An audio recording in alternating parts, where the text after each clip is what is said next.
जय सच्चिदानंद। जय सच्चिदानंद।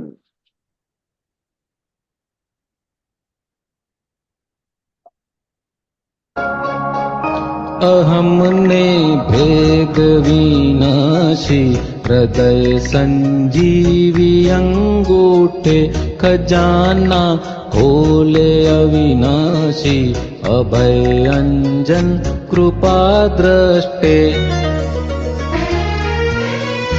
चरम देहे हृदय वाणी परम अवगाढ़ संकीते जगत इतिहास माये नथी तरण तारण प्रगट दीप्ते अमे तो आपना पागल छे बांध्यो चित्त वीण मोठे अजब जादू चमत्कारी दुपत परगट सतत्व गूंथे अनंत अवतार फाकीने पचाव्या छे महाज्ञानार्क जगत कल्याणी करुणाए प्रगट खोल्या छे मूल हृदयार्क परालंबी जगत भाषा परोक्षे प्रकृति पूजे पुरुष ने पूजवाथी मो शुद्धात्मा छू मही सूझे जगत छे प्रकृति नो खेल मही छे आत्मा निर्भेळ प्रगट पुरुष पासळेल पूजाशे मोक्षगामी वेल स्वरूपे ज्ञान ने त्रिफलक छता व्यवहार स्थिर निश्चय सजीवन मूर्ति निज वजन छते देहे ज मोक्षालय कलम ज्या रूकती तत्क्षण उबा दादा कवि पूटे हमारा ज्ञानी महात्माओ जगत ना एकड़ा न घूटे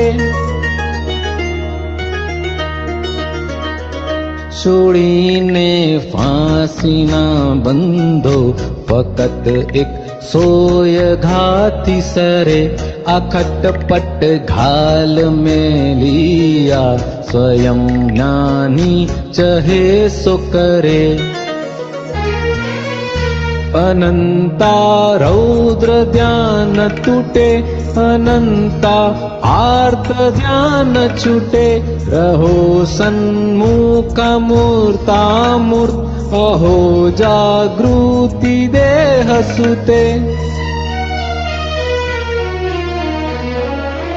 अहमने भेद विनाशी हृदय संजीवी अंगूठे। જય સચ્ચિદાનંદ. અહીંયા જે પહેલી બે લાઈન છે ને એ જ બહુ જબરજસ્ત છે કે અહમને એટલે અહંકાર એટલે અજ્ઞાન અને અજ્ઞાનથી વ્યાપેલો ભેદભાવ એ વિનાશી હોવા છતાં એ કોઈનામાંથી જઈ શકતો નથી અને જ્યારે જ્ઞાની પુરુષનો અંગૂઠો અડે છે તો ત્યાં એ સંજીવી એટલે એની દવા સંજીવની દવા અહમની અને ભેદની અને આપણું હૃદય ખુલી જાય છે અને આપણા આખો અવિનાશી ખજાનો શુદ્ધાત્માનો પરમાનંદનો અપાર ખુલી જાય છે ભય જતો રહે છે અને અંજન એટલે જે આંખમાં દ્રષ્ટિ ખુલી જાય છે તે આપણને એ કૃપાથી દ્રષ્ટા ભાવે આપણું આખું જીવન જાય છે જે બાકીનો જે બધો કચરો છે તેને બહુ સારી રીતે આપણે એને કાઢી શકીએ. આગળ પછી આપણે કહીશું, આપણે હસમુખ આનંદજીનો પણ લાભ લઈએ. જય સચ્ચિદાનંદ હસમુખ આનંદજી, તમે આ બધા પદો પાછળ બહુ જ મહેનત કરી છે અને એટલે અમને મહેનત તો સારી ઓહ, જી કવિરાજે જી, મહેનત કરી છે. કવિરાજે મહેનત કરી ગાવામાં કરવામાં, હા, પણ આ બધું તો ભેગું કરીને એ જ બહાર મેન છે. લાવવામાં. એ તો બોલો કઈ બોલો. મહેનત ના કહેવાય.